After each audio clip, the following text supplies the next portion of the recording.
Good afternoon, good evening in your corner of the world. Andy Nichols from Two Legs. Happy Sunday, everybody, or Monday, depending where you are.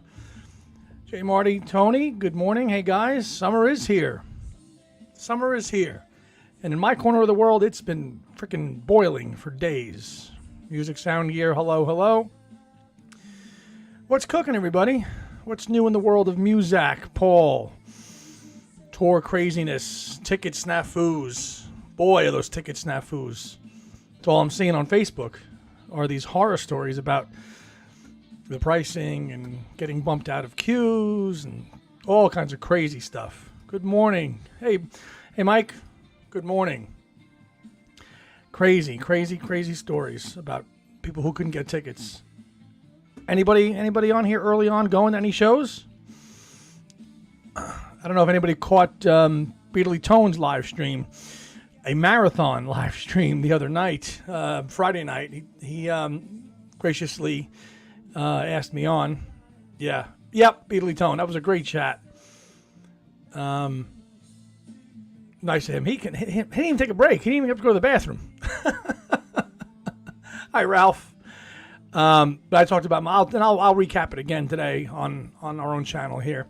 Tony's getting the Lennon box. And the police, you know what, Tony? The Synchronicity box set, it looks very tempting. I have to see if I can resist the urge to get that physically, or will I be okay with that streaming? Because that is probably my favorite Police album, Synchronicity. Tempting. Colored vinyl, too, I think. I saw. I know Kit was pretty excited about that, too. Hey, Susan, good morning. Yeah, July.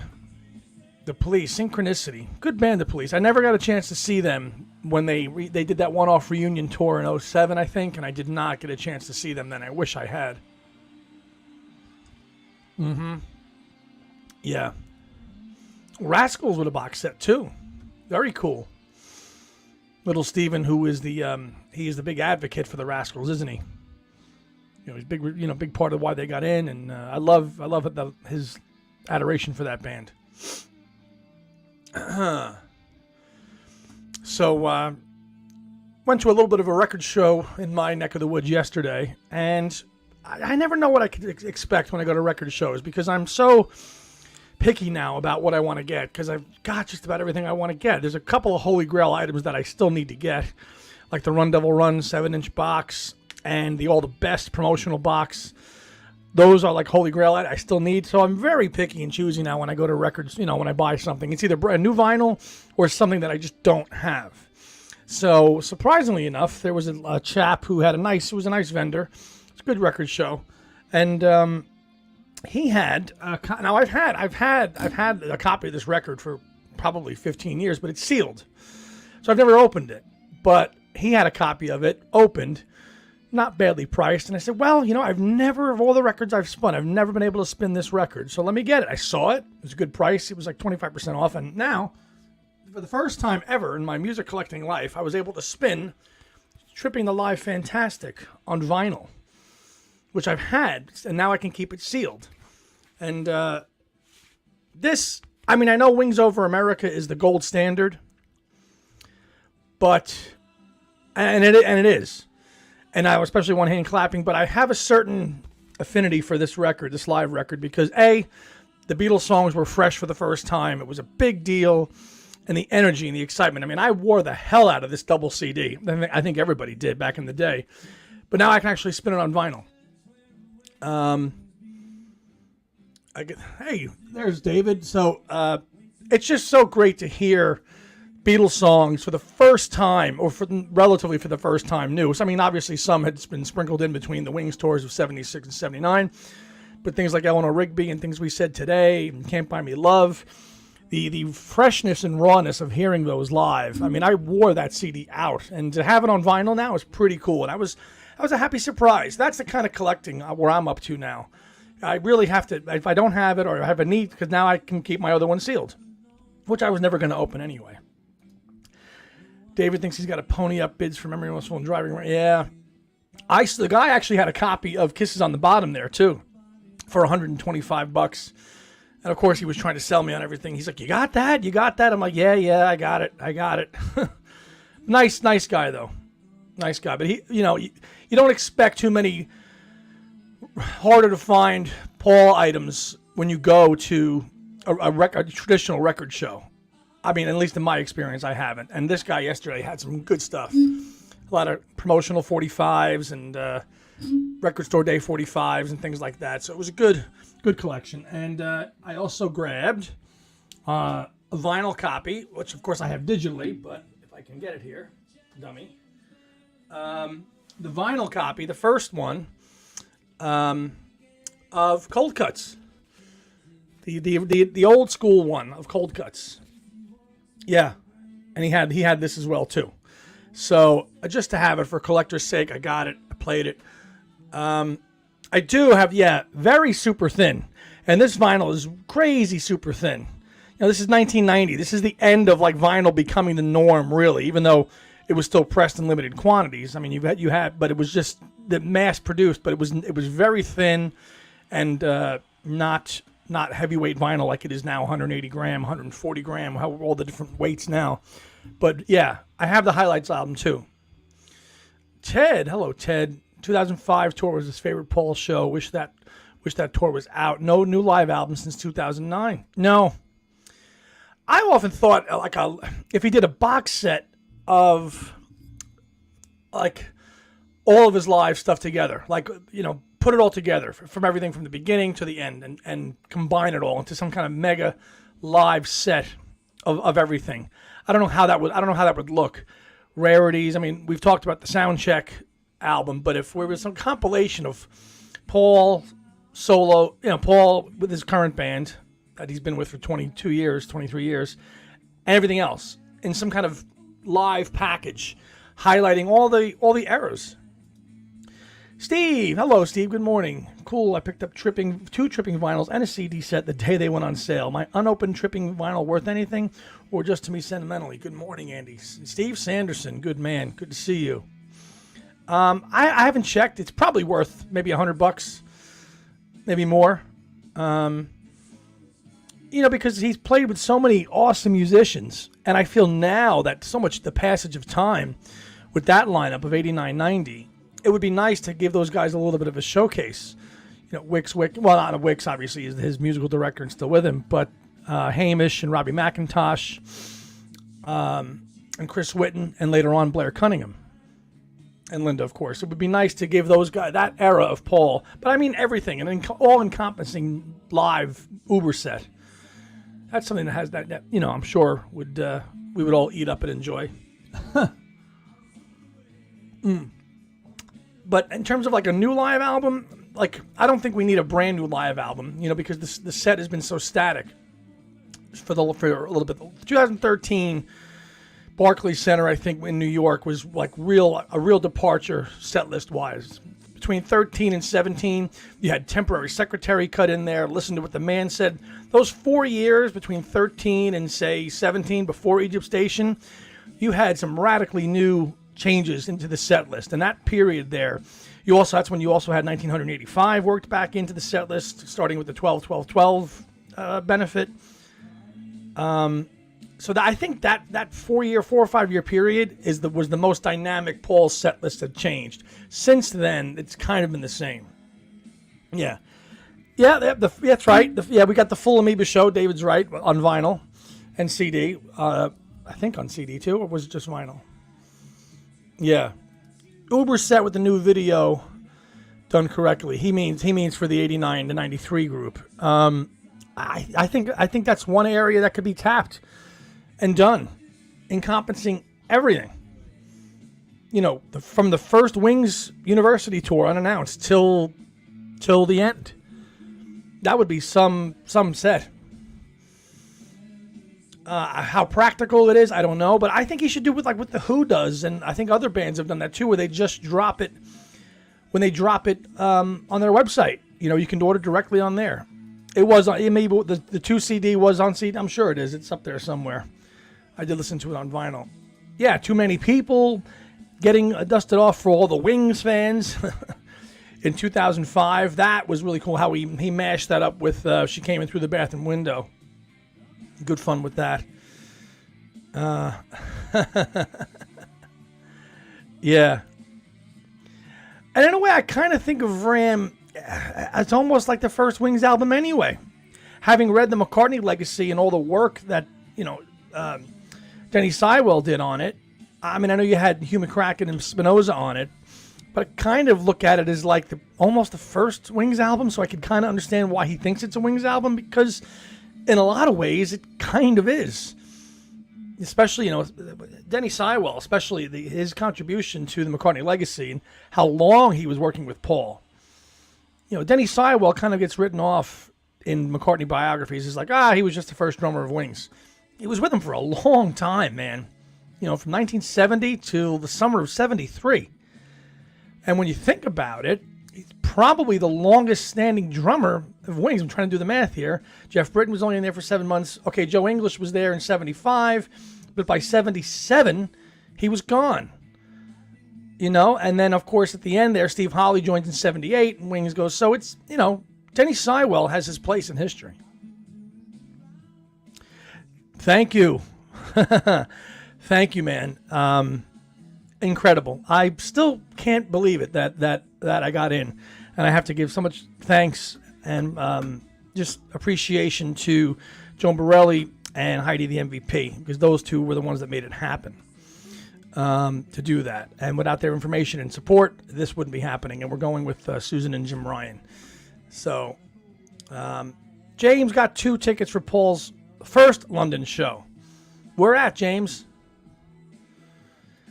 At the O2. Anybody know how big the Co-op Arena in Manchester is? I hadn't bothered to look it up yet in terms of seating capacity. I'm not sure how big it is, but it'll be great. I haven't been back to Liverpool since January of 2012, so it's been a long, long time. And I'm going to parlay this trip back and go visit some friends and go see some old haunts back in Liverpool. And I can't wait. I cannot wait to do that. I thought it was big. So man, the Co-op is bigger than the O2, right? Do I have that right, James, or not? 23,000. That's almost equivalent to, say, Madison Square Garden here in the New York area. That's a big arena, and I cannot believe that it's been since 2011 that Macca hasn't played Manchester. It's a long time. O2 is 18,000, a little bit smaller. I thought it was. And those of you who watch Speedily Tone, he is going to one of those as well. And he got a lucky break, pun intended, from a friend, a viewer of his, who scored a VIP package for him. And he had tickets previously in the nosebleeds, but now he just found out, when he was on the air doing his live stream, that he got upgraded to a VIP package in like row 4 or something at the O2. So I am just dead chuffed for him, because he's just so real and sincere, and he's going to have a great time. And hopefully I can meet up with him and our schedules can jive. I'm hoping for Mull of Kintyre. I'm hoping for Mull of Kintyre and Wonderful Christmas Time. Wonderful Christmas Time I saw him do in Liverpool in 2011 in December. Mull of Kintyre, I did not. Wow. Bagpipes. Oh, I can't wait. Can't wait. But yeah, it's been crazy, and I got to give a shout out to Dino Vicera. He made a brand new Facebook page about people trying to get tickets, between all the shows. I mean, it's only 4 UK dates, and somebody on Tony's stream had said that maybe he'll add more, but then somebody in the know said that that's probably going to be it. Yeah. Certainly did. Certainly did. Certainly did. In New York. Yeah. And they're overdue. I mean, the home base has been, they have been so starved to see a show, and he's finally going home in December, which I kind of always thought was going to be the case.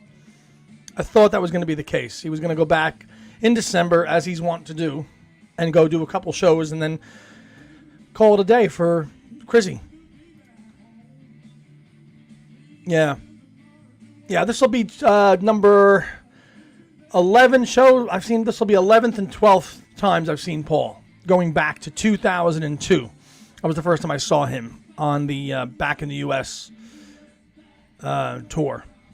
The Driving Rain tour, and everybody thought that was going to be the end then, and that was exciting. And that's a live album again that I don't listen to a whole lot because it was great. I mean, I loved it at the time.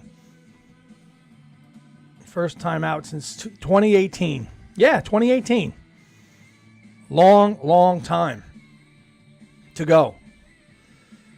But, yeah. And then I got one other thing. Oh, pretty cool 45. White vinyl. Those 45. This is Biker Like an Icon and Things We Said Today. So, he had a slew of these. There was a bunch of these done in the early 90s. These Capitol 45, these jukebox ones or whatever they were, but didn't have it. James got premium seats, but they're never as close as you think. I do get an exclusive bar. I didn't see that on my package deal. Damn. Exclusive as in free or an open?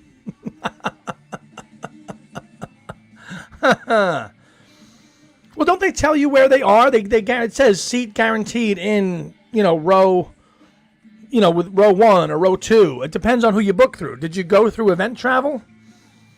Because that's who we went through. We went through Event Travel, who had it, and God, that was such a, got on. I woke up at 4:00 in the morning last Wednesday, and so did the MVP. Her laptop, my computer. Figuring two computers are better to try to do this. Did it, and talking to Joan. Hello, Beetle Ed. Good morning. Doing well.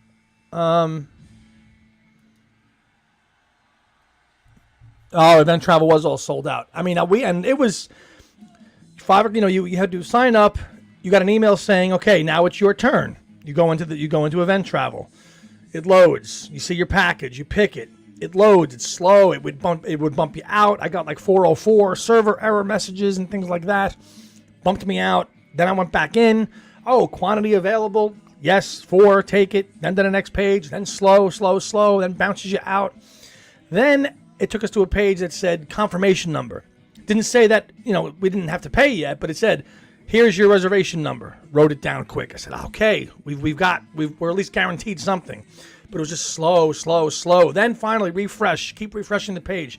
Take you to the, put all your name in, your information. Then the email comes in. Boom. Booking. Done. Whew. And by 4:30, we were done. We got it. It felt like about 2 hours with the stress waiting by the second. And I'm sure everybody else went through these things too. But thank you, Joan Borelli and MVP, for making it happen. Susan went to a McCartney concert in Montreal and hoped to hear Mo, but he didn't do it for the French Canadians. Disappointing. Damn. What's the count for everybody out there watching? How many times have you all seen Paul? Is this going to be the first time, 30th time? What is it? What if you're going on any of these tours, or if you're not, what's your show count for seeing Macca? 7 for David. Yep. I know. Let's see. 8 times for Beetle Mad Mike. 14th for James. James goes back to I think he saw him on the UK tour in '79. If I remember your comments in the past. Ted has seen him 6. 1. Oh, I was going to say Susan. It's got to be more than... That's got to be... I said, wait, Susan's hardcore, man. She's seen him more than once. 10. That's more like it. That's more like it. I figured that. I'm like, there's no way. Steve, 16 since 89. Music Sound Gear 2 times. Oh, on the 89 and 93 tours, which is when my co-host saw Paul for the first time too, on the Paul is Live off the ground tour. Yeah, 79. All my shows have been in the New York area. I'm fortunate to be where I am because obviously it's a hub, and you'll have opportunities to see him. But this will be my first time traveling. Well, no, that's wrong because I saw him in Liverpool. This will be my 3rd time, right? But still, other than the Liverpool show, this will be it. Yeah, Tony saw him in 05 and in 11 in Chicago. And then we'll see. We'll see what happens after the winter. And then we'll go into 2025. Yeah. Yeah, if unfortunately, if I feel bad, I really feel bad for hardcore fans who live in more remote parts of the world who want to see him but can't. And if you can't travel to go see him, it's tough. 6 shows on the 89-90 tour. Man, if I was old enough, I would have gone too. Good buddy of mine went to every night at Madison Square Garden in, I think, 1989. It was December of 89. He went to all 4 shows. Furthest away, we went to Vegas. Yeah, I mean, if you're remote and you're, and Susan's up in Maine, so I mean, the chances are Paul ain't coming up there too much to go see him, to go play. It's just what it is. So, be very interesting to see what happens in 2025 back here in America if he comes back. I don't know. It's why I wanted to make the jump to do it, to see him over there, because you just don't know. You just don't know. $27 on the 89-90 tour. Again, money's all relative, right? We look at that now, we're like, oh, $27, what's that? But that might have been, that was probably a lot of money back then. 2 times for Laura, 89 in Miami and 2002 in Fort Lauderdale.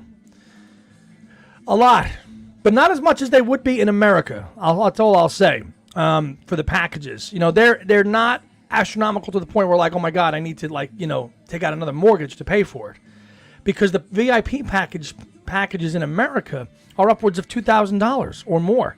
They were not that expensive. No, and I'm seeing him in Manchester. Yeah, he said 27 times or something, but he's south. He's down in the south, so it's easier. He can go. It's obviously it's all where you're located. So the Mets and Mac in Philly in 1 week. Did the Mets win? And what stadium? Was it the indoor stadium, or was it the outdoor one with Citizens Bank or whatever it is? The Mets did win. All right. I think they're on a little bit of a hot streak. I am an unabashed, fair weather Met fan. When they're good, I'll tune in. But if they're crap, I'm out. And I think they've been on a little bit of a hot streak. I think they were like 7-1 or something. I'm more of an American football guy. Citizens Bank, get me to the football season. James spent 438 quid. Oof. Right. Because you just don't know. And the fact that 2024 is going to pass and he'll only have played one date in America, and that was the Jimmy Buffett tribute show back in April. He has not played America since 2022. So now here's 2023 gone. 2024 is gone now with his dates. So you have to start thinking it's probably not going to come back, which is why I talked to my friends and said, do you want to go all in to do this? And they were all over one. The weekend before the UK dates came out, we had said, literally on the Saturday, before we left, they said, if we hear a European drop in UK, we're all in. And that Monday it announced, before we all left, we said, are we in? And all 4 of us went, we're in. And sure enough, Monday morning, 4 UK shows. Unbelievable. Susan went to Vegas in conjunction with the Cirque's 5th anniversary love show. Paul, Olivia, Yoko, and George Martin were in section next to you. Wow. And the Cirque du Soleil, as we all know, is closing, I think, soon. I think it ends in July. 5th anniversary. So that would have been, because it opened up in, 2006 or 7? So we're talking about 2011, maybe, when you went out there, Susan? And what venue? So what venue did Paul play at in Vegas? I'm curious. I think you're right, James. The only reason I'm doing it is because this will be it. Sounds like a man in the know. So I'm gonna trust you on that. 2011. I figured it was around then. I think it is. There's no UK, there's no US dates booked, and the UK hasn't had a tour in 6 years. He's given you 4 dates, not adding any more. It's probably going to be it. The MGM. Okay. So that had to be a small venue too, right? Because it's Vegas. It's not like a 25,000 person arena. That must have been an intimate show. In 2011. So I guess that was the On the Run tour still from 2010 still going?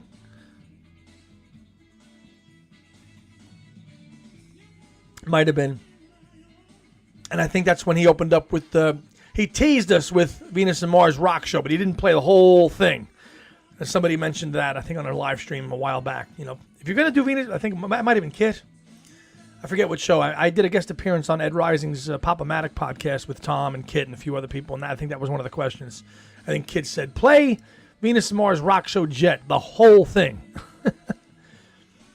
I mean, when that came out, when I saw YouTube videos of him doing Venus and Mars into rock show, I'm like, whoa! But then it was really just a little teaser. Something about those lyrics, you know, in my green and metal suit, I'm preparing to shoot up the city. As a 70-year-old man singing that, he probably just like, yeah, I was the 70s, man. I was very cosmic. I can't be singing that now.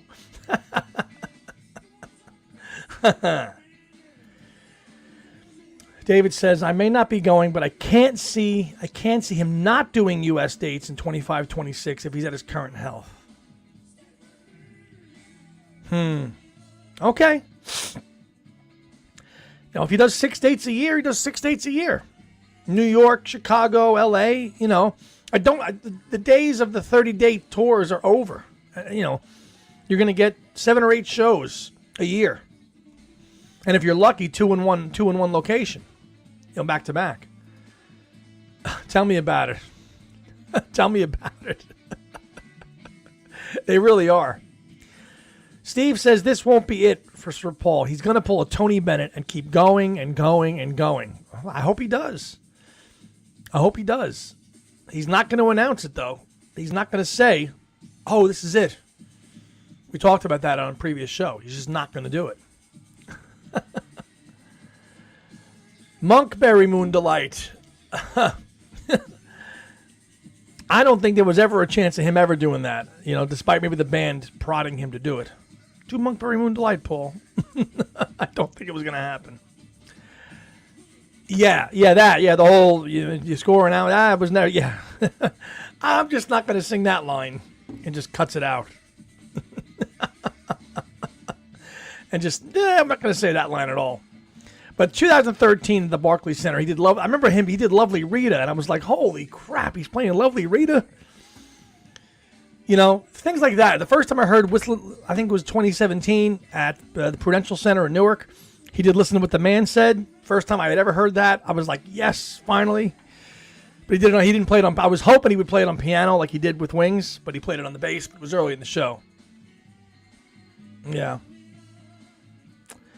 Yeah, so you get FOMO.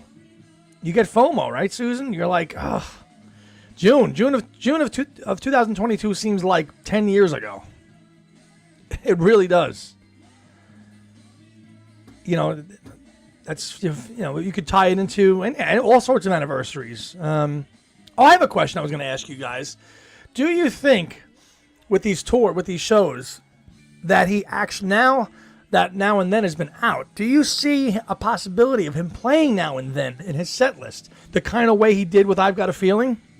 You know, using the video to play with the Beatles. Do you see him playing Now and Then in his set list? I was kind of hoping. I was wondering what you guys thought about that. I would love to see that. Yeah. Yeah. I would love to see him somehow do Now and Then, but just put up his, you know, like let him sing his parts and isolate, you know, John and George somehow. That would be a real cool thing if he played Now and Then in these new shows. Yeah. Yeah. So the Wings fans. Vanderbilt. No R. No R, Tony. No R. Yeah. An official release. Yeah, Glass. Yeah. Well, again, it's 2 years ago. It's 2 years old now. I don't think we're going to get it. That was broadcast, you know, I believe, you know, on the UK, it was a broadcast, it was professionally shot. So whether that comes out or not, I mean, that's one thing. I don't know if it will, though. Yeah, well, I do too, but I think, I don't know. Or if he's played all three, wouldn't that be cool? If he's going to play anything, I think Now and Then, it would be cool. You know, just do the same thing that he did with I've Got a Feeling with John. just he can sing his parts, and John can sing their parts, and have the video going in the background. That would be cool. Put that like at the towards the end of the show. Maybe not quite the encores, but towards the end. That would be cool. Don't see any changes in the set list. Maybe adding Find My Way.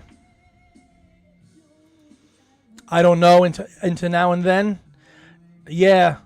I mean that would be that actually would work pretty good, Dave. It would. I don't know if those songs are too well. Now and Then would be such an emotional punch. I don't know where you slide that into the set. Probably towards the end. I Want to Hold Your Hand with audio from the Ed Sullivan Show. I would think he would do Now and No, he never did. Somebody went back and said Soily should come back, and I think I said this on our show. That's one song that I think has gotten so reappraised, and people love it, especially since the One Hand Clapping re-release and the video. I could see him working that back into it. I do. That would be awesome. I think Soily has gotten a lot of good traction, a lot of good feedback since this re-release of One Hand Clapping. It would be good. I am, Ralph. I am. Ted, what do you mean I want to hold your hand with audio from the Ed Sullivan Show? You mean at the end of the show, you mean? I'm not sure. What do you mean by that? But I do think One Hand Clapping will be represented somehow in the set list. Other than Junior's Farm, I don't know. But Soily would be really cool. And then we wait and see. 2025 will give us probably the half-speed master of Venus and Mars. Yeah, the Cat in Satin Trousers. The Cat in Satin Trousers. I don't know what he means, but he just said I was on substances. Exactly. Kyle. All right, Kyle, you got to clarify this, okay? So I was excited about the Darren DeVivo Brooklyn Museum thing until I saw the prices. What prices? Because all I was told was that it's a suggested donation. You don't have to actually pay for it. I'm guessing that's not the case. And I didn't see, did Darren post about it? I don't know.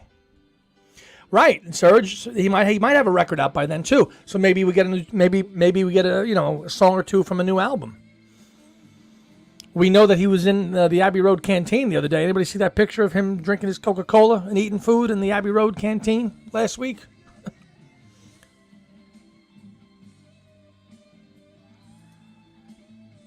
I didn't realize. I thought it was what? I thought it was $300 for an exclusive tour with Darren at night. Oh, I'm not aware of that then.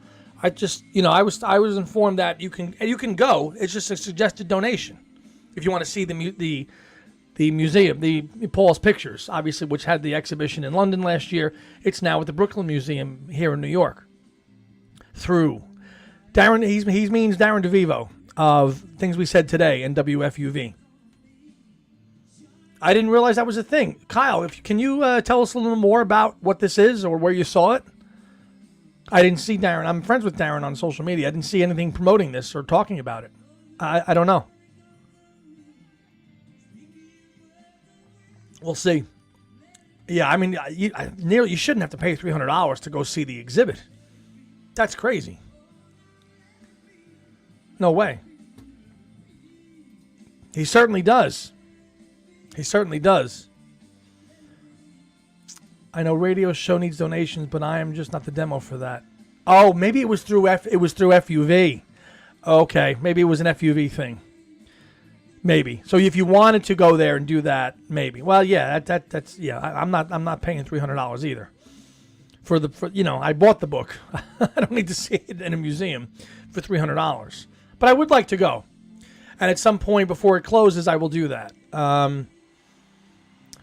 Next weekend is a good weekend. I'm going to go see the Fab Four, probably for the 15th time. They're, in my opinion, the best Beatles tribute band going for a long time, since 1999. Will Lee, Frank Agnello, Rich Pagano. They are the best Beatles tribute band, and I'm seeing them at the Capitol Theater in Connecticut next Saturday, and I'm really looking forward. It's been a minute since I've seen them, and that'll be good fun to see them. Susan, not Paul News, but did everyone hear about the August Uncut magazine with the 9-track Mind Game sampler? I'm the Greatest is on it. You can order it online. Yes. So, but that's only in the UK right now, and who knows with the delays in the release. Would you get that magazine before the box set comes, which is in about 3 weeks' time? I don't know. I'm going to wait for that to hit the stands here in America. I'm not going to order that from the UK. I'm okay waiting because the box set will be here. Sorry, the Cube will be here in 3 weeks, and then I can wait. Although I do want to. It's so great. It looks like a great magazine, just about all of John's solo work, which I will definitely read. What are you most looking forward to for your trip aside from the concert?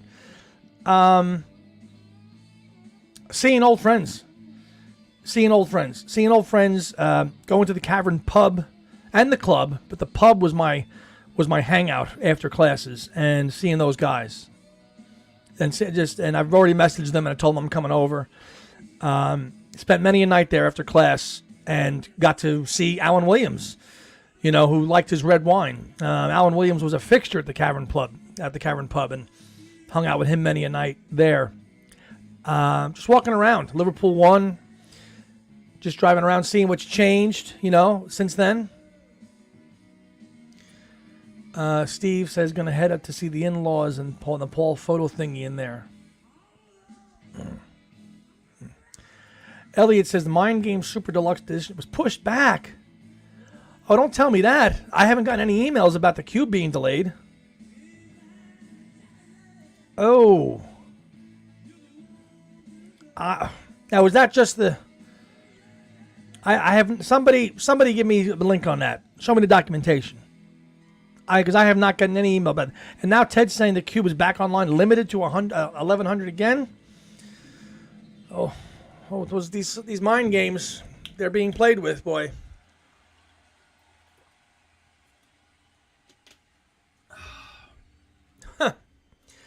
Susan ordered it, so we'll see. They eventually, but it's always much, much later.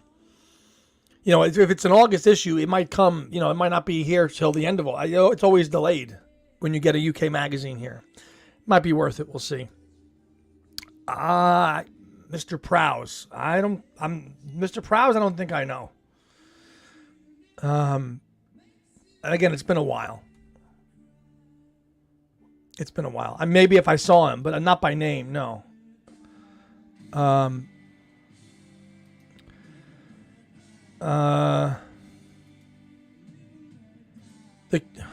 on. David says it ships on the 26th of July. Ugh. All right, so there's delays.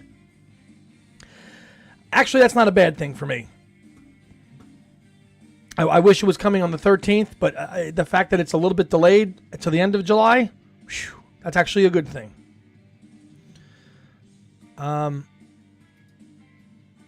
Okay. Has he been there forever? I mean, I'm sure if I saw him, I would recognize him. But, some of my friends are the bartenders there still. In the pub. Yeah. Susan says, I saw the Cube on the Lennon site. I'm hoping it just applies to the new 24 copies they put on sale. Interesting. It's got to be. Okay, then that might just be like I don't think I ever formally met him, and I always kind of just hung with the regulars and the guys that worked behind the bar.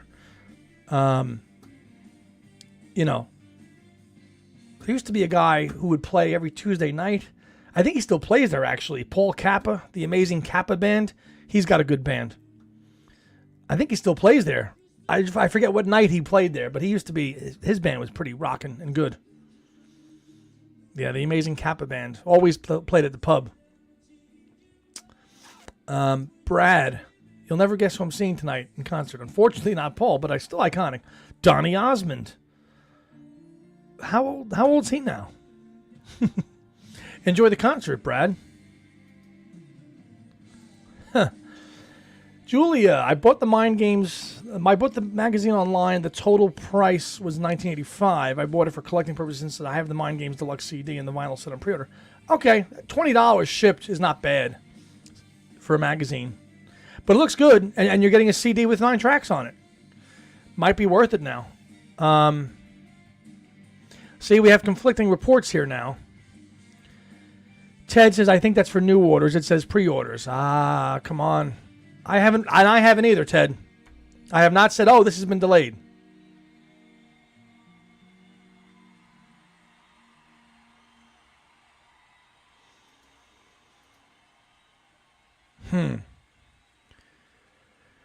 Do I like Richard Hawley? If I had the money. Sadly, Kyle, I don't know who Richard Hawley is. I don't think I do anyway. I don't. Hello, Joe. Yeah, I don't either.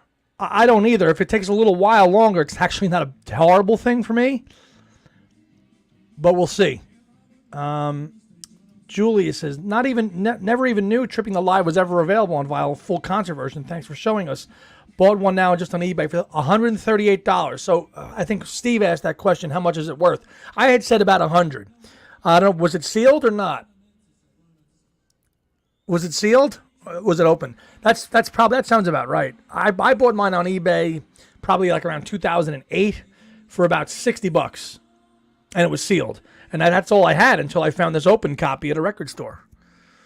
That name, Richard Hawley, I know that name. I can't put a face to it. I've seen it, but I can't say that off the top of my head. I know who he is. Yeah. Well, Beatley Tone and Joe's videos both got put up on JohnLennon.com. So how's that? Yeah, please do. Please do. Because it's ringing a bell, but not too much. Hold on. Let's see. Yeah, he is. Yeah, him and Joe's. I mean, Tony told us that he was going to get it. He was over the moon about it. I was just so happy for him. You go to JohnLennon.com and you see your video on there, you've made it, as I told him. I said, you made it.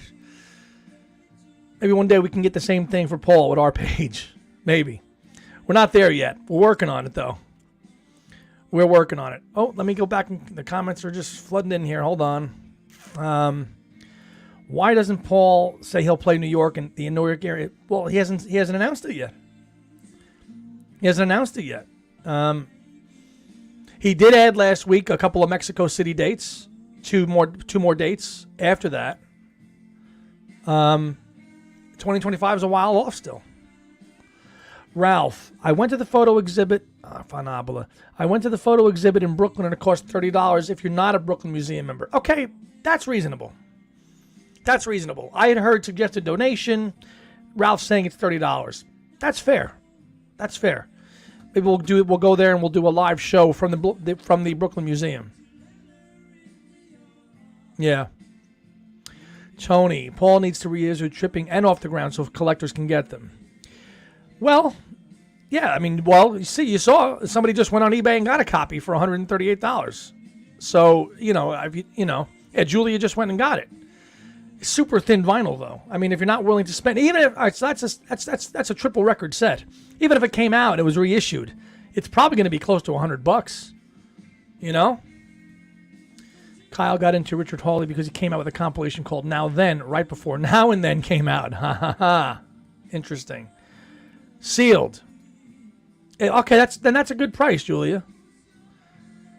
And another reason why I love Tripping is because that's the first time you got Hey Jude, and it was that's why those Beatles songs sound so fresh on Tripping the Life. Fantastic.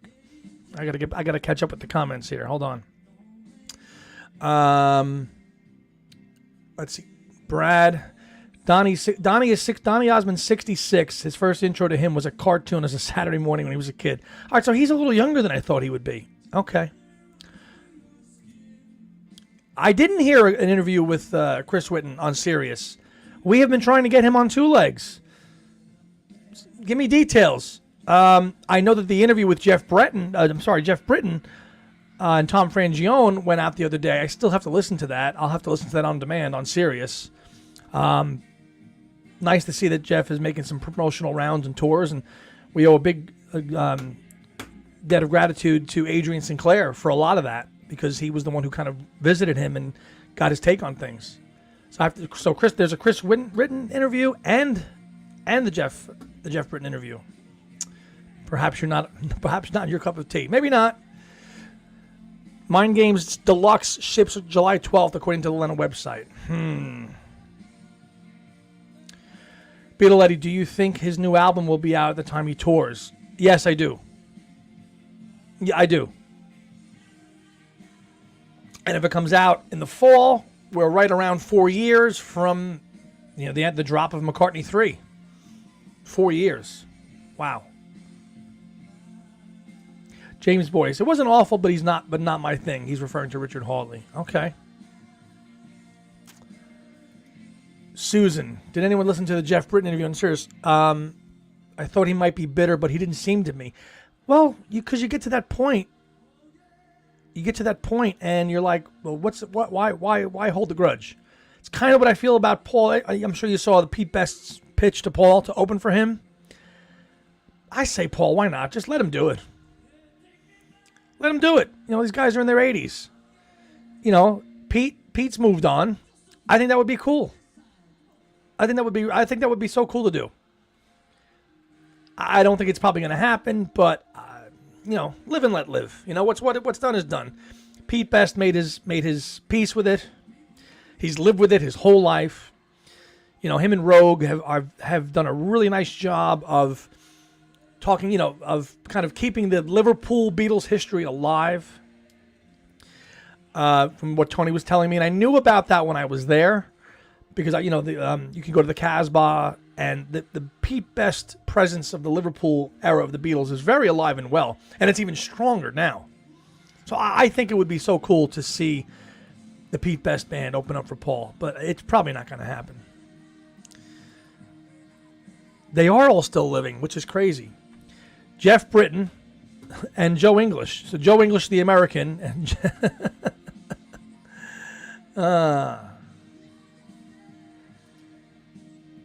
okay. Julia says that the cube is shipping on the 26th of July. Fine. It arrives when it arrives. That's going to be something that's an NDA. We don't know. I would like to think so. I'm sure he is, as well as the estates of Denny Lane and Jimmy McCulloch, but we don't know. And 4 years, July, since the Flaming Pie archive. I was listening to that the other day. That was so well done. How many of you all went for like the Uber Flaming Pie box, or just the standard? I didn't get the super duper, whatever it was, the $600 Flaming Pie. I just got the standard one. But I see that that's still available. You can still get that one.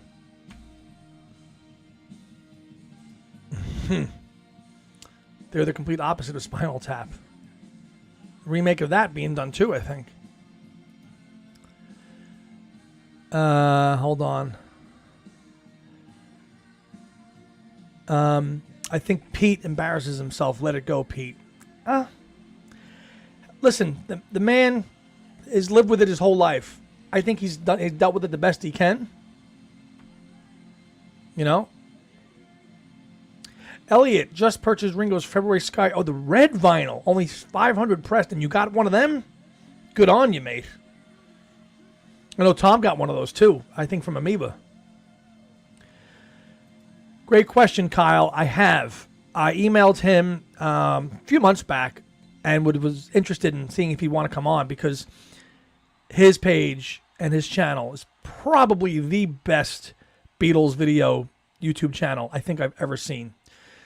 I'm actually kind of jealous of his videos because they're edited so well. And if I had the time, I could do the same thing because that's the industry that I'm in. I just don't.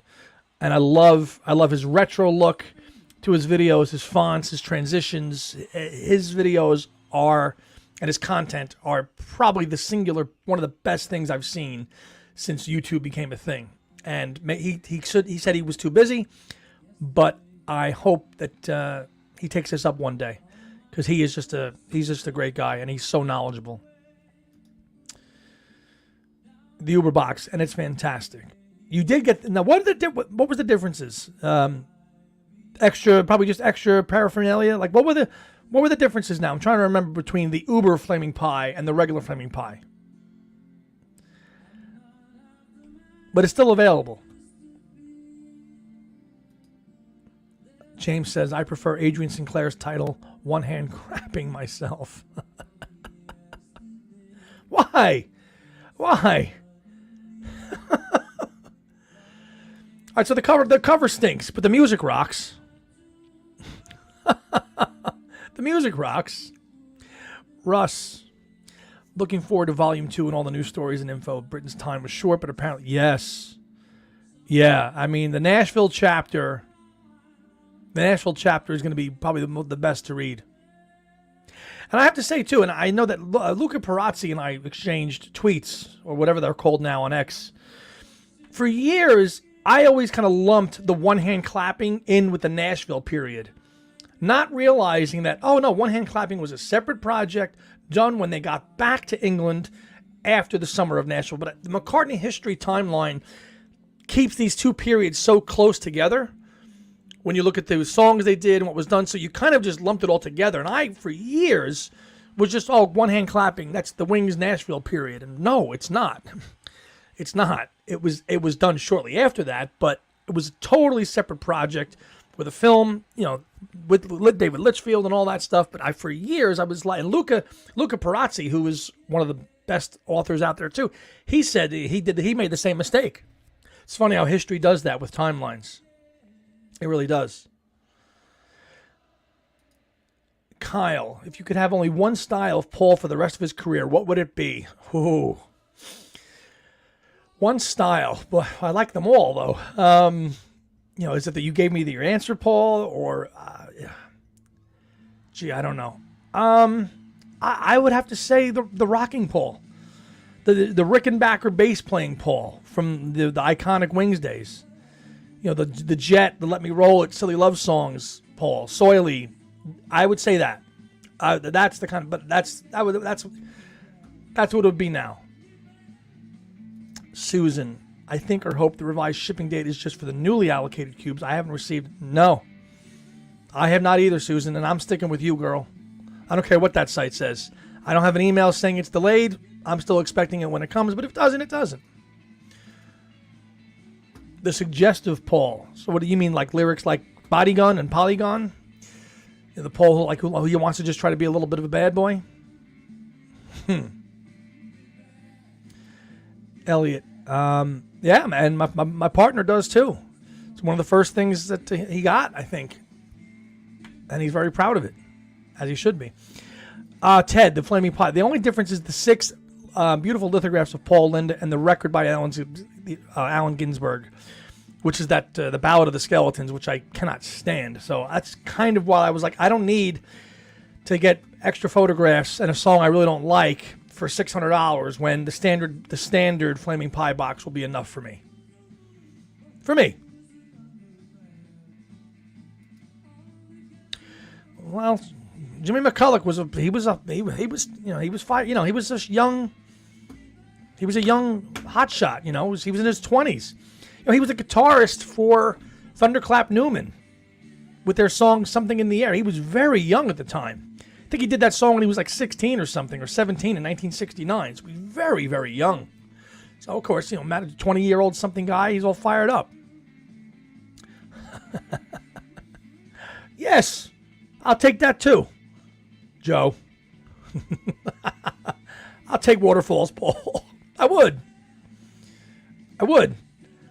I'm not going to take, bogey music, Paul, or all your horse riders, Paul. Absolutely not.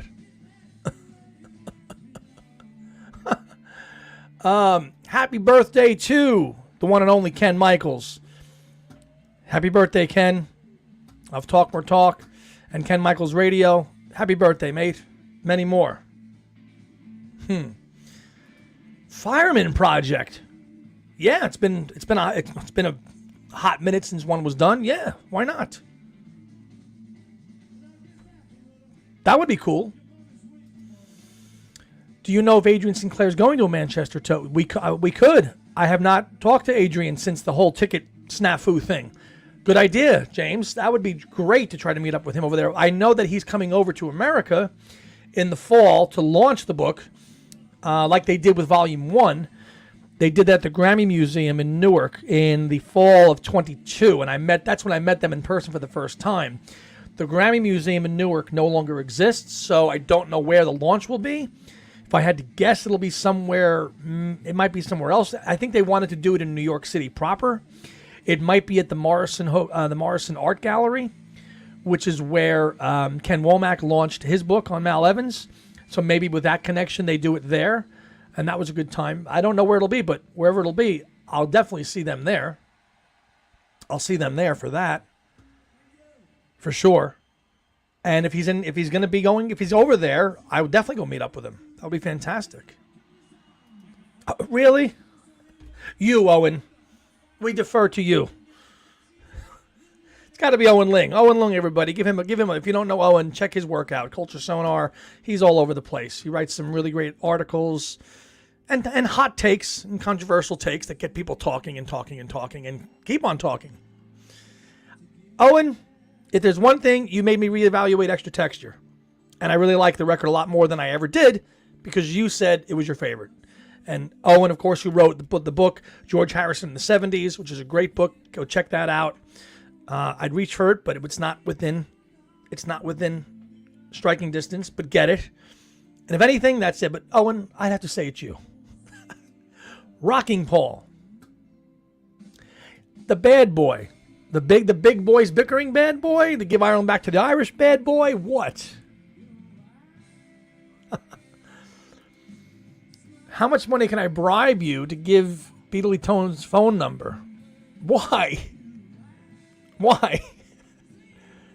Oh, what, because you want to go with him to the show? I need context, Kyle. Why? Well, that's a funny one, Tony, because I can bet I've always felt as like the Wings, that's Paul channeling his Wings sound again because it's got that lovely little Moog synthesizer break in it, which I love. I'd agree with that, too. Ellie would have liked to see one hand clapping on green vinyl. Well, you got green sleeves to put it in, with the... Yeah. Yes, and Pete. Pete produced Thunderclap Newman. Yes, he did. Yes, he did. Yes, Speedy Keen, I believe was the guy's name. Something in the Air. Talk about a one-hit wonder, but that's one of the best one-hit wonder songs I've ever heard. And Jimmy McCulloch was part of that. Mike won a contest on WDHA. That's a radio station here in New Jersey in 1991. I'm guessing that was Ken Michaels.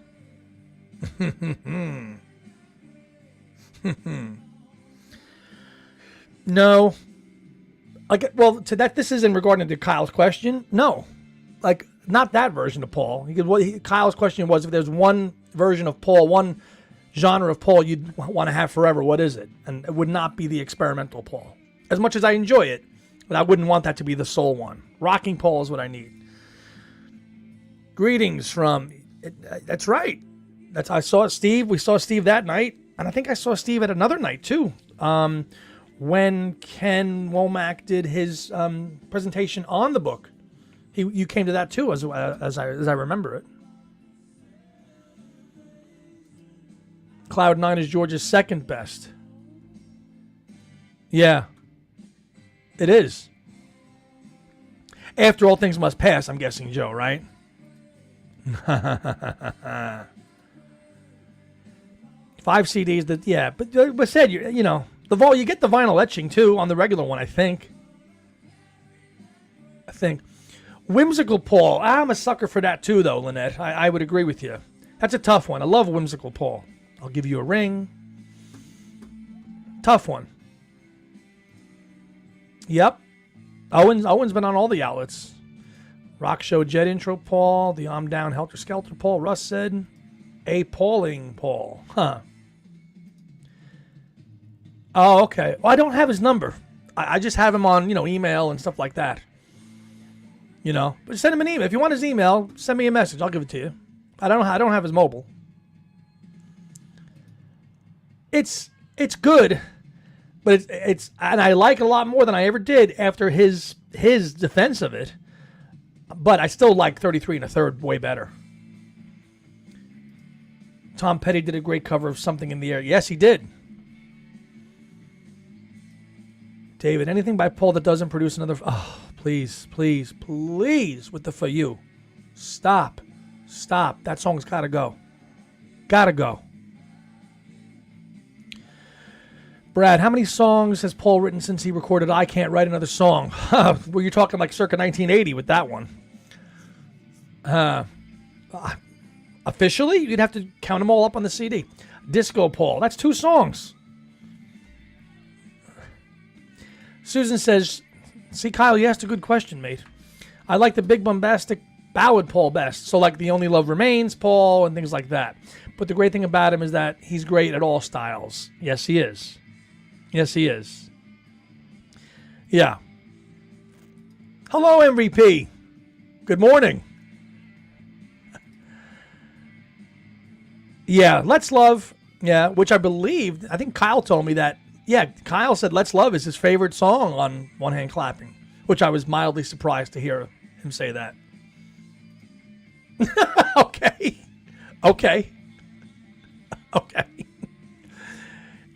Tony's very approachable. Yeah. I like Let's Love. I like for all those piano stuff on One Hand Clapping, all of you, I like that. I like all of you to be the best. So far. Russ says extra texture to 12 years old ears at the time was blah. Now to a 61-year-old, I understand it now, but love 33. Yeah. Yep. I would agree with you. Yeah. James, my brother and I were having a lively conversation about the merits of Paul's solo career. He thinks it's been mostly rubbish after Ram. You can imagine. I didn't agree. I'm sure you didn't.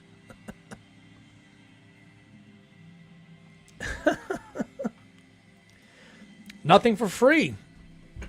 One of those bonus tracks from Egypt Station. Good track. Oh, stretch. Beatle Paul best. Yeah, I could see why. Ooh, Demon's Dance. Another great one. That should have been on the album. He likes Nothing for Free. So does my partner. He loves that one too.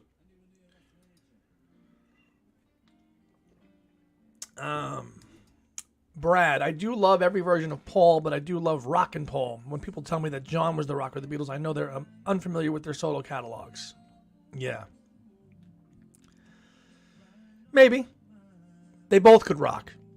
I think that Paul rocked a little more than John in his solo career. You know, John doesn't have too many rockers in his solo catalog. He doesn't. And that's okay. They're few and far between. Tight As, Give Me Some Truth, but there's not too many rockers. But he could. Was Paul's For You a nod to the Apple Records brute King of Pho? Might have been. It might have been. That's a very good observation. Yeah. Yeah, John has more ballads than anything. He didn't rock too much. He's only got a handful of albums, so I think the most album he probably rocks out the most on maybe is a proper studio album would be Walls and Bridges. Probably. Nothing for Free. Yeah. It's funny to see Egypt Station has lost some ground here in the last 6 years since it came out. I still remember being so excited about it when it came out, though. And there are parts of it I really think are great, but the stuff that's on it that's not so great are not, like For You. But Confidant and Dominoes and I Don't Know, I think are great tracks. That was a topic of conversation the other night. Yeah, New York City. Yeah. But count all the Lennon rockers up on his albums. There's not too many of them. That's probably one of the best ones. What You Got, whatever gets you through the night, if you want to call that a rocker. David, no. We talked about this too on Tony's stream. If Carnival of Light was any good, it would be out. But it's not. And I'm okay with not hearing it. Because if it was good, don't you think it would have been released? They wouldn't have Frankensteined, and I use that word, carefully. I mean, they wouldn't have had to really done a lot of work on Now and Then to make Now and Then sound like a Beatles song. If Carnival of Light was legit, it would have been out. Because then they could have said, oh, here's the lost Beatles song that nobody's heard before. But it's probably not any good. Yeah. Well, Rocks and that Plastic Ono Band from song 1 to song end is like such an emotional journey. Mother, Hold On, I Found Out, Working Class Hero, Isolation, Remember, Love, God. I mean, all right, Well is a rocker, but that's a deeply, deeply personal album, and you do have to be in the mood for it. You really do. You do. Egypt Station should have been on. Yes, they should have been on the album, Serge. Totally agree. Nothing for Free and Frank Sinatra's Party. They all should have been on there. Yes. Steve, what do you think? Sometime in New York City? Eventually. I don't know. I found, like Joe just said, every Lennon album has at least one rocker. On Mind Games, I think that would qualify as tight as.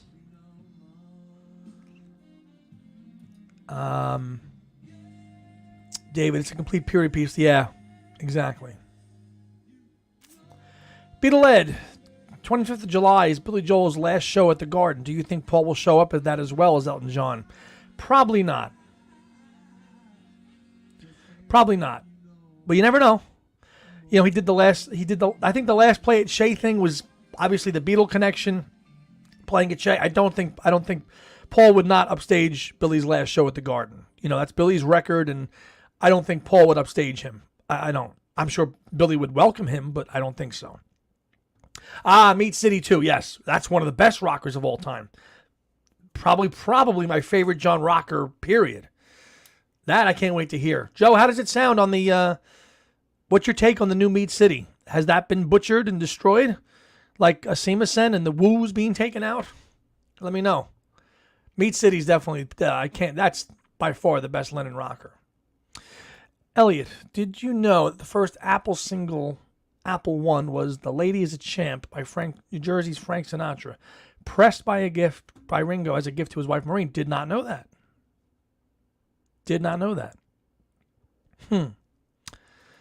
Same with the Off the Ground bonus tracks. Yeah, Big Boys Bickering, for Long Leather Coat. Put them on there. That would have been it would have been even better. Peace in the Neighborhood, I Owe It All to You. I would have elbowed them out and put those other songs on there. Brad, I think it was Robbie McIntosh who said that Paul was responsible. Yeah, I would agree with that. This is kind of harsh, but the best thing about Extra Texture EP was the orange die-cut sleeve. I was very disappointed in it.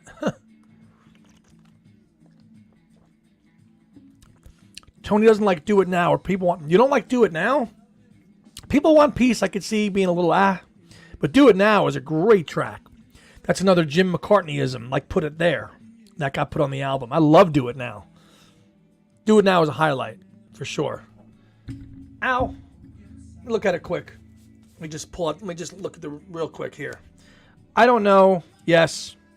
Happy with You. Yes. Who Cares? Yes. Confident. Yes. Dominoes. Back in Brazil. Do It Now. Those 7 would be like the best ones on here. Those 7. Then throw on all the bonus ones. Get Started. Nothing for Free. Frank Sinatra's Party. 62nd Street. Throw all them on there. Do It Now. Yes. Totally. This goes back to the question about what era would you, what style of Paul would you like to keep back? Yeah, Backyard Sessions. This is in reply to Meat City. Sounds great on the new mix and has so you hear the whole who is that? Who is that? And it fades out, right?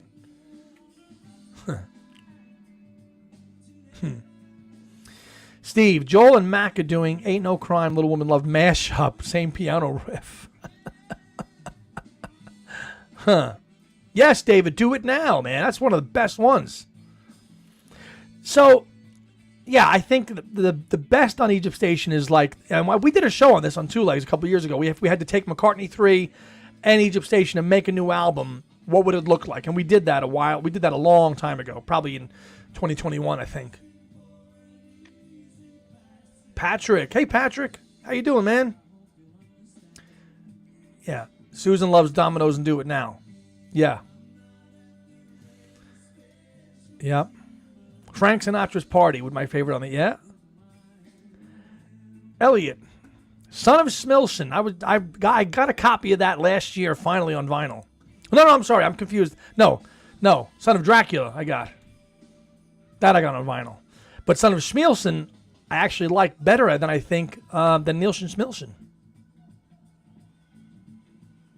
I do. For sure. Richie Snare and George Harry song. Yep. Remember. I love that. Love that track. Remember on there. Harry Nielsen. So, let's see. David. So, predictions for the second half of Beatleverse releases for 2024. Record Store Day, Cloud 9. Cloud 9? Why Cloud 9? Well, the George Camp we know is just... We don't know. We don't know anything about the George Camp.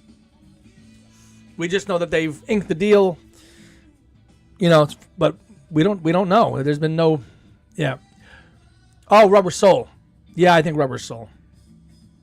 I'll leave this to Joe Mayo, too, because he's the movie guru. Not really. It's worth it for the musical scenes. That's about it. But it's so bad. And it's on YouTube. It is on YouTube. But I'll let Joe Mayo chime in on The Son of Dracula, if he's still here.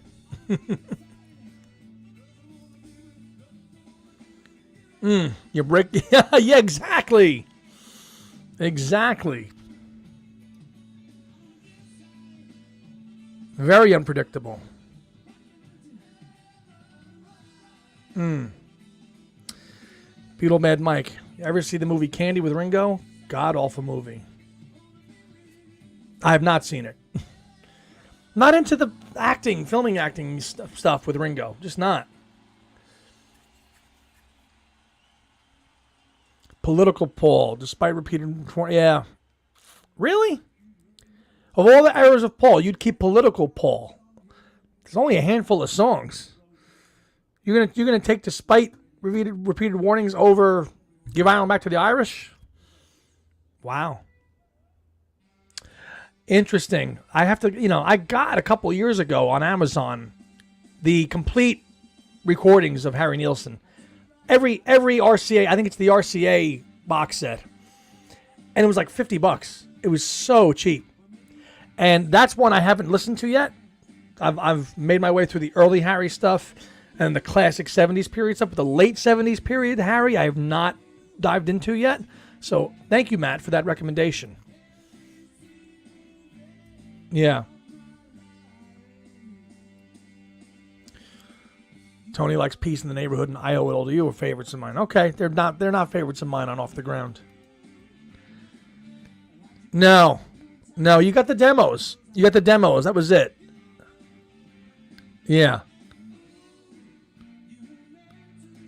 Trumps all others. Okay. It's a good track. I like it. It's okay, but I like the whole medley kind of outro of the whole thing. Elliot, have you heard any demos or outtakes from the Ringo album? I have not. Yeah, David's been on. He's been down a Harrison rabbit hole the last couple of days. He's been telling me and Tom. George might put out more Zoetrope LPs since his estate has an agreement with them. Yeah, they might. That's actually what might end up happening. You're right, Susan. James likes to, despite repeating warnings, apart from the clunky Janet Planet line. I like it. Yeah.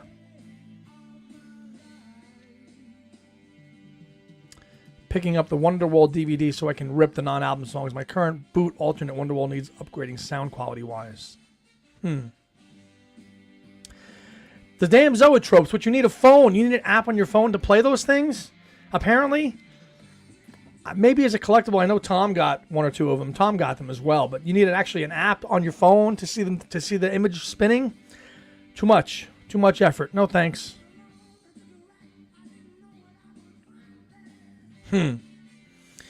Matt says most of the late 70s stuff is okay, but Nilsson is late period mass with great production and lots of heart and humor.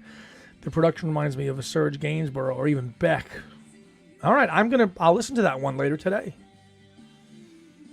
I think that was like 79, right? 70, maybe it was 77 or 78, something like that. It's a later 70s one. Joe only saw Son of Dracula once in very blurred quality, so I can't judge it. I like the Nilsson song in it, but I don't recall which way. It probably was Remember. I think that's the one you're talking about. It's the ballad, which is one of his best songs. Brad says his favorite Nilsson stuff is the animated movie The Point. The Point, yeah. Well, Me and My Arrow. That's me. That's great. The music from The Point is great stuff. I love The Point. And there's the Ringo version, and there's the Dustin Hoffman version. There's been so many voiceovers with that release. On a later Nilsson album, yeah, he covered that as all. He does, and I Need You. Yeah, he did some great covers. Go back here. Owen says, should Terry Gilliam have directed Broad Street? Yes. I'll go yes. Would have Paul allowed that since he wasn't too fond of the Monty Python thing? Probably not. Would have been cool, though. Julia's favorite Harry Nilsson song is You're Breaking My Heart. Take 54. That would have been very interesting indeed. Early Billy Joel, very close to Nilsson sound. Anyone should have directed it. Hey, let's not offend this too much. Okay, this is one of Ed Crawford's. This is Ed Crawford's baby. Let me give my regards to Broad Street, which he loves. He loves.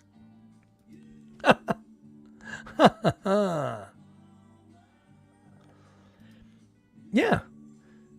I think that was one of George's favorite songs too. I think they said actually when Harry passed away, there's that scene in that documentary and they talk about that. Yeah. Harry Nilsson, I would have loved to have a chance to meet with Harry Nilsson, who was a regular Fest attendee in the 80s and into the 90s. I know people at the Fest who have met him and hung with him. And Harry Nilsson, what a genuine guy and a Beatle fan first. He worshipped them. And you hear that in his music. So discovering Harry Nilsson a couple of years ago, like a true rabbit hole dive, was very enjoyable. That's why I bought the box set. That's why I bought it. Joe says that'll be the day in Caveman and are Ringo's best movies. Okay. Brad, despite my love for the song, Vitamin Water recently came out with lime coconut flavor that I did not like. 20 years since Broad Street was issued on DVD. Wow. And it came out with that alternate cover. Always hated that, It's that picture of Paul's face on the DVD cover. Reproduce the VHS. We'll see. 40 years old in October. The film, anyway. Fairly new artist, Father John Misty, is on the Nilsson level. Father John Misty. Okay. Thank you, Elliot.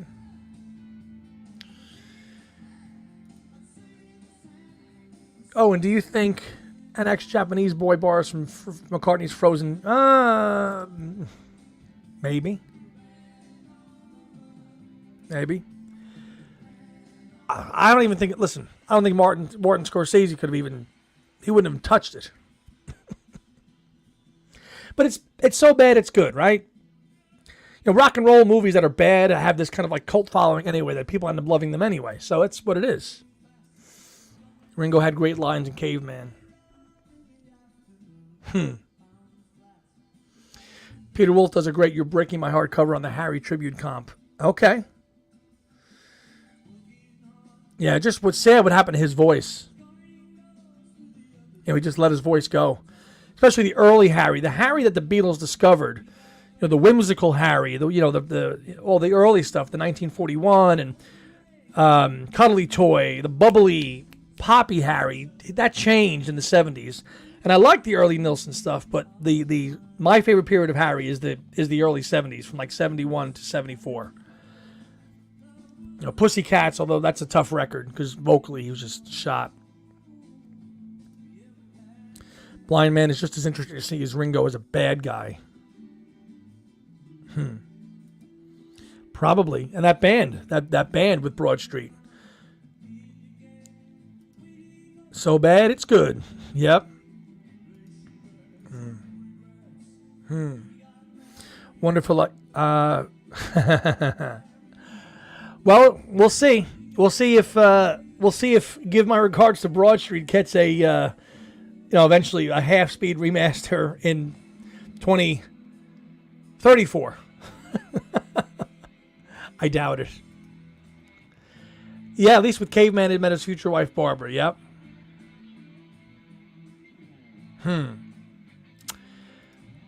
Vinyl Me Please just released Pussycats album by Nilsson, produced by on the other. Okay. Probably an anniversary because it came out in 74. Yeah, probably.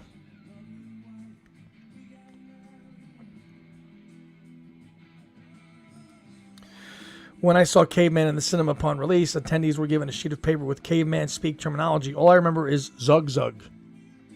Caveman's what, 1980, 81?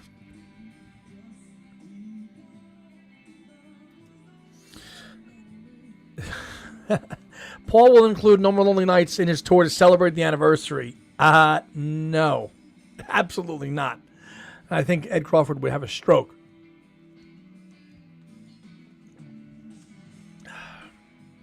Owen, how would you rank the McCartney trilogy? Owen would go 2, 1, 3. Owen, I would agree with you. 2, 1, and 3. Maybe I'd swap 3 and 1. I don't know. That's tough. I do love McCartney too, though, as an album, because it's so different. McCartney 1's got Junk and Every Night. Maybe I'm Amazed. I don't know. I'm comfortable with that rating though. With that ranking, 2, 1, 3.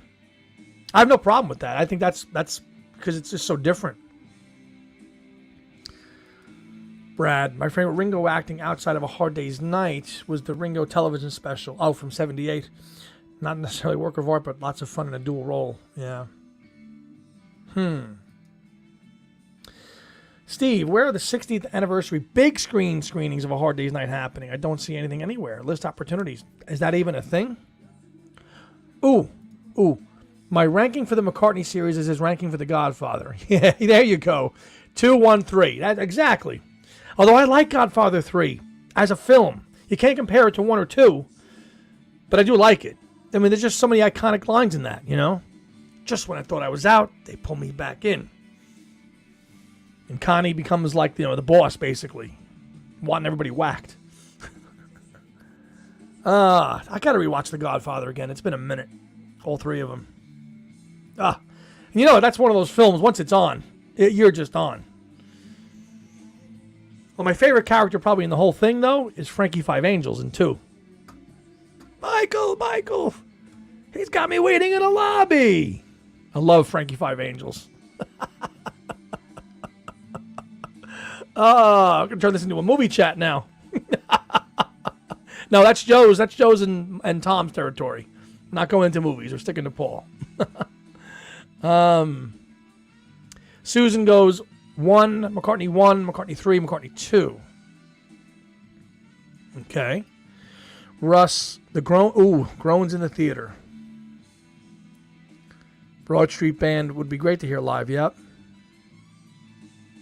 Russ is going to go 2, 1, 3, just like Owen. New Paul record could be amazing. His producer did great work with the Rolling Stones on Hackney Diamond. Yeah. Yep.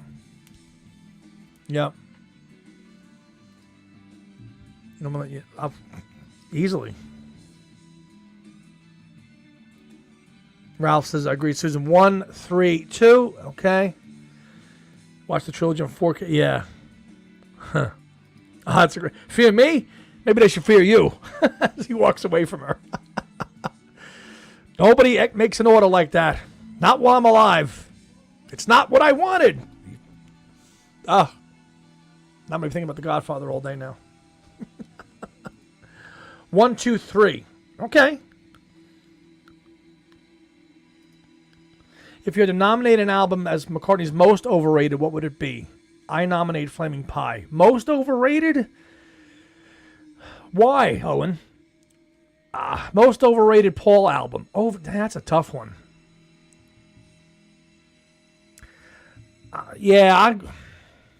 This is a tough question. Most overrated Paul album. Oh, man.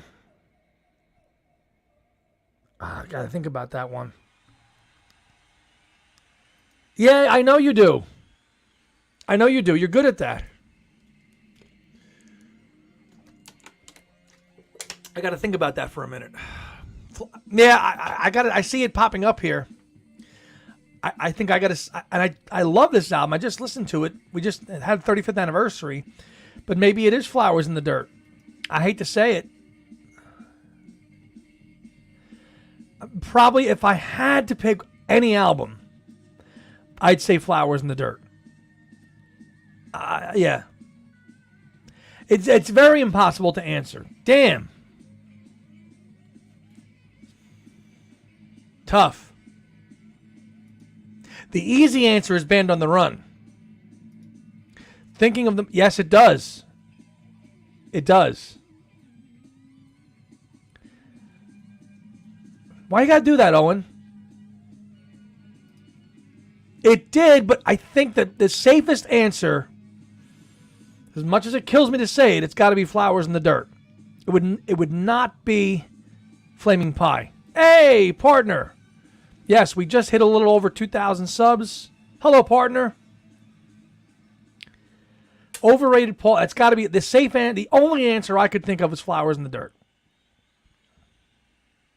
Yeah. Yes. One of the best. One of the best. McCartney 3 is overrated, but still good. Heresy.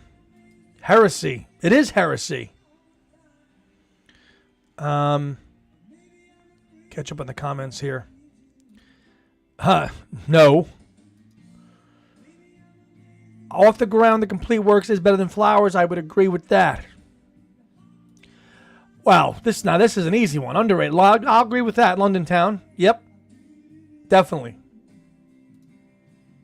Yep. 2. Steve, iconic lines and most memorable lines and most... Oh, he's talking about Broad Street. Flowers mostly falls apart after this one. And my co-host would agree with you. The album, he feels peters out. I kind of think it ends on a high note. I think the album should have ended with That Day Is Done, not Motor of Love. I think ending it with That Day Is Done would have been better. Most overrated is McCartney 1. That's not fair. That's not fair. In my opinion. Side 2. Some People Never Know. I Am Your Singer. Tomorrow. Dear Friend. Yeah, definitely.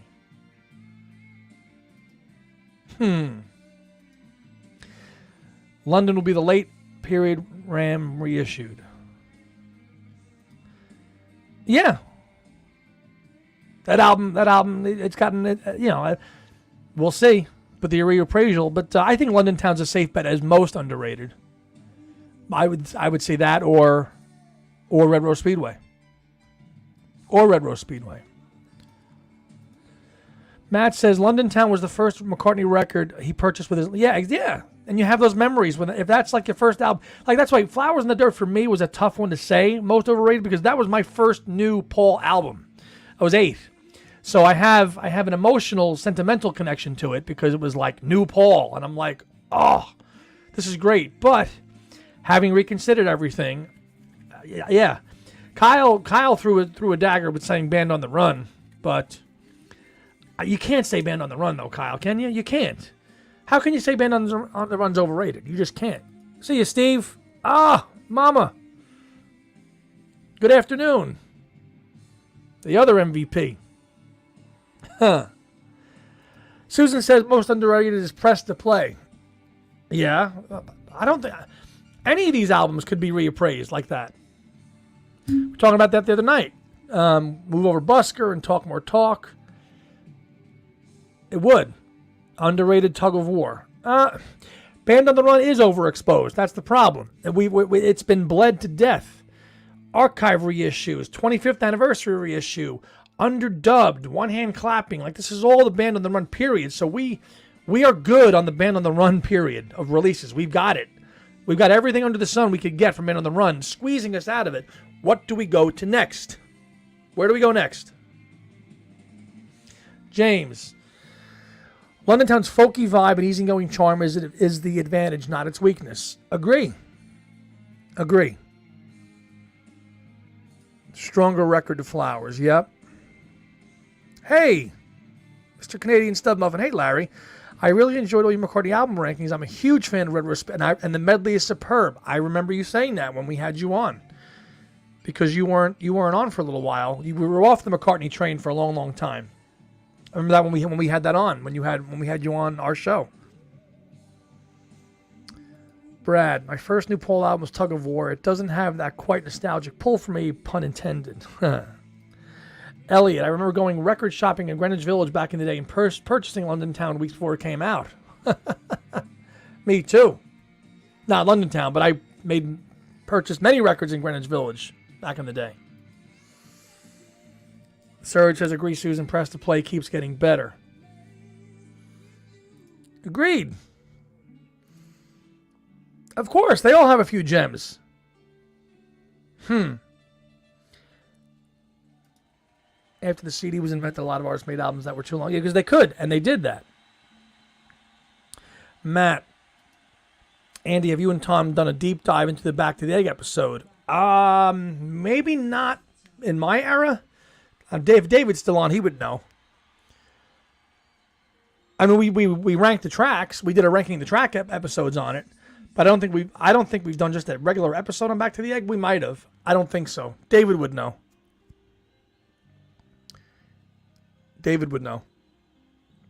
Venus of Mars needs a reappraisal. Classic. Joe Wisby. Hello, Joe. Joe Wisby is the Books Beatles podcast guy. Check his podcast out. He always has fantastic guests on his show, including Mark Lewison. Been enjoying the pod recently. First Paul album I bought was Off the Ground about a year after it came out in 94. The shop had to order it as they didn't have it. Really? Even in the UK they didn't have it? Wow. I bought it probably in 97 or 98 as a UK import for a whopping $10. In fact, I have it right here. I showed it the other day. Yeah. Still got the price sticker on it. Look. $10. Off the Ground. Probably bought it in 98 or something. 98 or 99. You might have done one. Okay. I thought you did. Oh, Elliot. I also purchased McCartney one right out of the box at Corvettes in Bay Parkway in Brooklyn. I was the first person who purchased it there. Corvettes. Now you're going back. Now you're talking about, the two legs history there with my pop. Corvettes.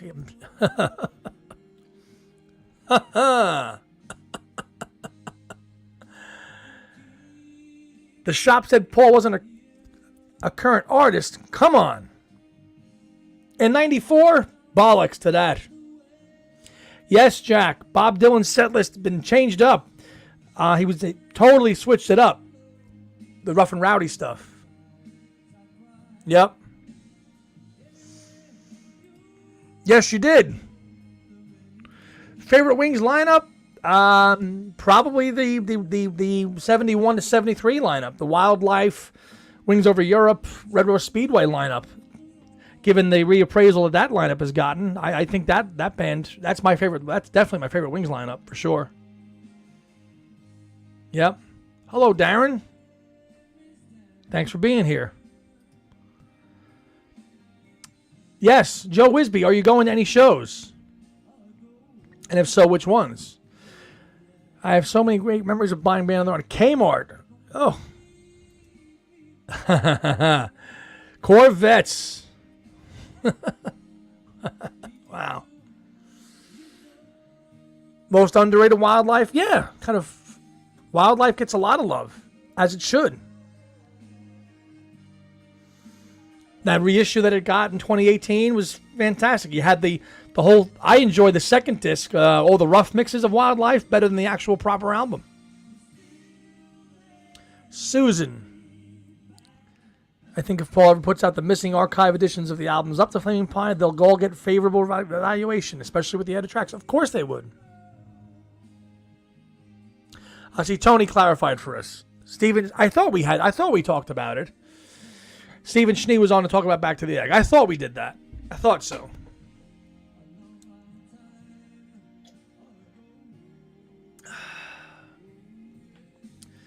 Band on the Run was my first Paul album. Christmas of 75. $200. Whoa.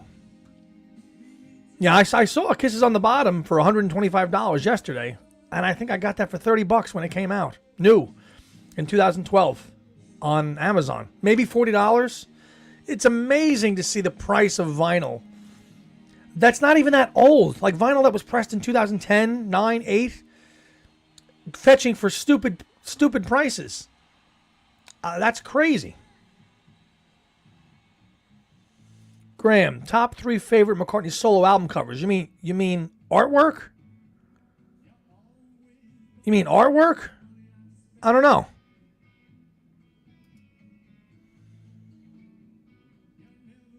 Let's see. Cool, the best McCartney solo album covers. Tug of War. London Town. I'm trying to think off the top of my head. London Town. Yeah, I would say Venus and Mars. Venus and Mars. Yeah, artwork. Venus and Mars, Tug of War, and London Town. I'd say those are my 3 favorite album cover artworks-wise.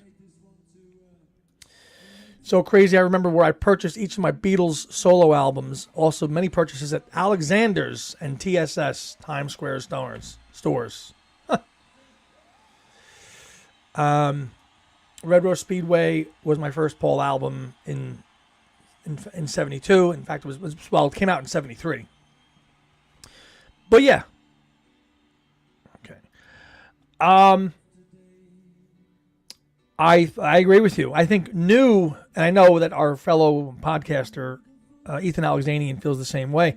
New, I think, is the album that has aged very well, and we did a re-listen to it last year for its 10th anniversary. 10th anniversary of New already, which is crazy.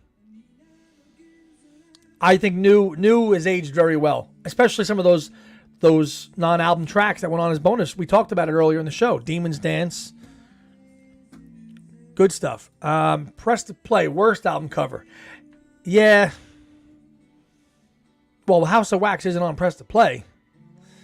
Worst album cover, I'll say Memory Almost Full with that damn chair. I don't think that's a great one. Yeah, Memory Almost Full, not that great. What else? Chaos is great. It's an old photo. I wouldn't say Chaos is not terrible. Yeah, the only crappy one I would say is Memory Almost Full. Oh, you don't like the Off the Ground cover? I think that's a great cover because you're seeing the Kintyre. You're seeing the Mull of Kintyre there and the feet dangling. I think Off the Ground is one of his better ones. I love the Off the Ground cover. I think that the cover of McCartney should have been the picture of him and Mary. Ralph. It's so ingrained in the back of my head. Driving Rain, the worst cover. Easily. Yes. Totally. Driving Rain and Memory Almost Full for covers are the absolute worst. Totally agree. Easily. No, Pipes of Peace I like. Pipes of Peace, I love the Pipes of Peace cover. I love the back that he's on there holding the pipes. That I like. Susan said, this is for artwork. Band on the Run, Tug of War, and New best. Off the Ground, sealed vinyl. I don't know. Okay, it was interesting. Well, that's a lot. Toe Cheese. Ooh. And Memory Almost Full was the first album. Yeah, 64, so he's starting to feel age, but the cover was, ugh, crap. Hello, Jack. Elliot purchased Red Rose Speedway at a Card V shop that sold records too. They had it on release store day. The store was in Canarsie, Rockaway Parkway, Avenue N, Brooklyn. This is my speed.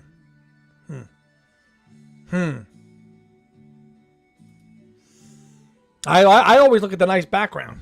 You know? Forget the feet. There you go. See, that's it. Just look at the nice picture. Forget the feet. Forget them. Look at the nice sky and the land. Now, catch up on yeah, that was me as reflected. I would argue Chaos and Creation. Yeah, the nostalgia. That Paul kind of getting aging. Yeah. No, but the music's great. Yeah. And Hypnosis too. Let's not forget the part that they played in a lot of the artwork too. Especially the 70s stuff. I mean, I think Venus and Mars won album cover of the artwork of the year. I think Venus and Mars is probably my favorite. The Flowers cover is nice. I like that, even though we just said it was the most overrated. Evan, hey Andy, can you see any Paul album never getting reappraised, no matter how many times it gets re-listened to? I think every Paul album will be eventually reappraised, especially after the man's no longer here. And everybody kind of actually realizes that there's going to be at that time maybe 55, who knows, 60 years worth of a solo career to look at. I think we're into that era now. I think with the McCartney legacy and books by Luca Perazzi and Adrian, we're entering this period of, wow, here's a guy that's got 54 years of music to look at, not just 10 years of what he did with the Beatles. I think it's coming. I think it's here. And as McCartney comes closer to mortality, people are gonna really discover these albums and go, wow, why did I not pay attention to this when it came out? I think so. I do. Good question, Evan. Yep. Worst show. Let's see. All the Paul albums are good. Yeah, you do. But Driving Rain's an album I don't go back to that often. I just don't. Owen says, Driving Rain capped an era of McCartney. To further his trajectory, he needed to look back, not forward. Yeah, it is. It is. It's, I always like to think Flaming Pie is the end of an era, and Driving Rain's the start of a new one, but it's kind of like, to me, Flaming Pie and Chaos go closer together in terms of stylistic and their approach and the writing on those albums are closer. Driving Rain, to me, feels like just a left turn in where he was at writing-wise. And Lindy was gone. He was newly with Heather.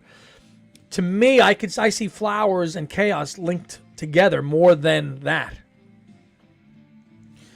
Back in the day, I worked at I remember Zigzag Records. Sure do. Zigzag Records on Avenue U. Because I bought many a CD from that store. I had grandparents that lived on Avenue U. And I bought many a bootleg there. Oh, did I say that? Huh. For me, Paul's House of... Yes, we've said that before. Yep. House of Wax is definitely up there. That song has definitely been... has gotten better with age. I mean, I knew it then in 2007. Flowers would have been better. Yes, David. You got to get the Elvis tracks on there to be more of a... Not just a couple of songs. Make it the whole... It should have been the whole collaboration should have been on there. It's the Rebound record. I remember being so excited for Driving Rain in 2001. So amped for it. But then, with the passage of time and the releases and the touring, and Chaos and Creation 2 years later, Memory Was Full. It slipped into the back, the back of your memory really quickly because Chaos and Memory Was Full were such great records. Okay, you probably sold me quite a few records then back in the day. I went there a lot in the early 2000s.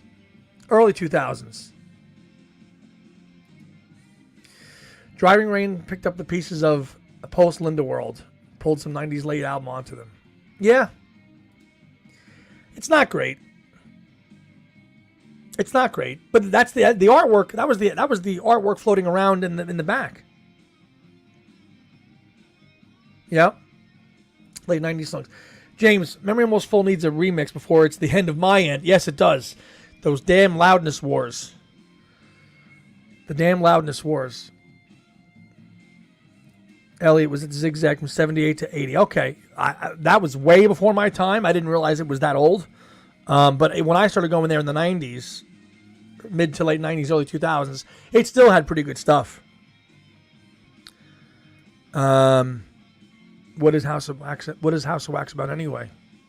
Well, listen to it. It's Lightning Strikes the House of Wax. Poets reveal. It's got a theatrical kind of film noir quality to it a little bit. I think. Buried Deep Below. I love that part of it. Lay the answer to it all. Very, very mysterious. Chaos was the last great produced. Yes, it was. Nigel Godrich. McCartney 3 cover is cool too. Yeah. Yep. Being a suburban high school kid in the 80s, the mall was where we got most of our records. Camelot Music was one of the popular chains then. Yeah. Good stuff. Good stuff. Oh, I missed that. House of Wax is stunning. It is. And I believe he played it live at the Roundhouse, too. And that version is incredible, too. I got to see him do it. I got to see him do it in person. Incredible.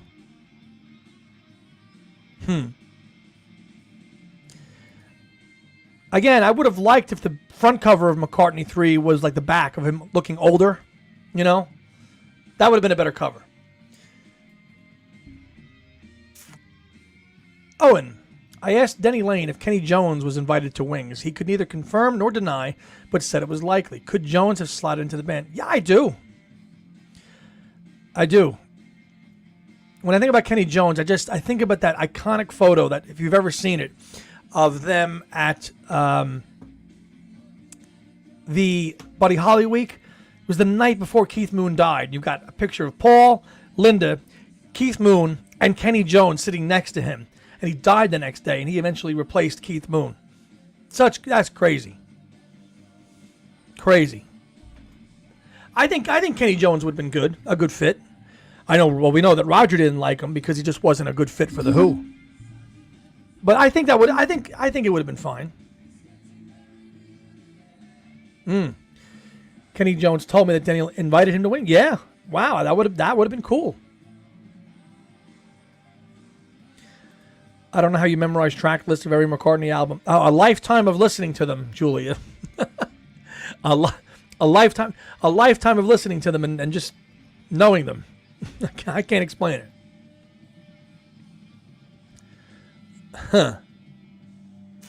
Friend of mine went to the Roundhouse in 2007. I missed it because I was traveling. Tony went to that show. Beatley Tone was at that show. He was. Music Sound Gear. In my opinion, the Who albums with Kenny Jones are the best. Whoa. I'm in the minority on that, but I do. Hey, good on you. Good on you. There's some good tracks on Face Dances and It's Hard. Daily Records and stuff like that. I like those albums, but they can't hold a candle to anything before that. I like them. But you like them the best? That's pretty cool. Because there's some good music. You Better You Bet. Don't Let Go of the Coat. Another Tricky Day. Athena on It's Hard is a great Who-esque track. Elliot said John Lennon walked into Colony Records in 1974. No one knew he was there. The 45 RPM department was playing Ain't She Sweet. John jokingly screamed out, "Turn that crap off." Everyone was laughing. Well, was it his version of Ain't She Sweet? Huh. No argument here. I'd listen to Married over the Who any day. Ooh. I guess Owen doesn't like the Who.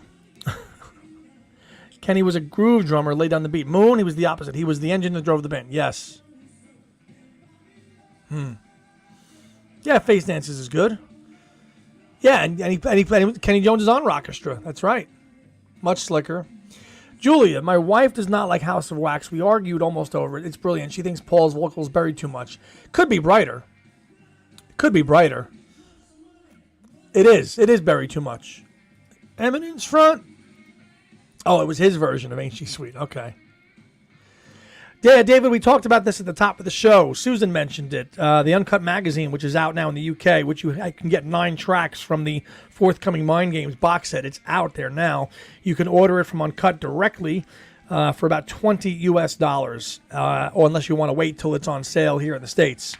I'm probably going to wait because the box set will be here in a month. I can wait for the magazine to hit the stands here.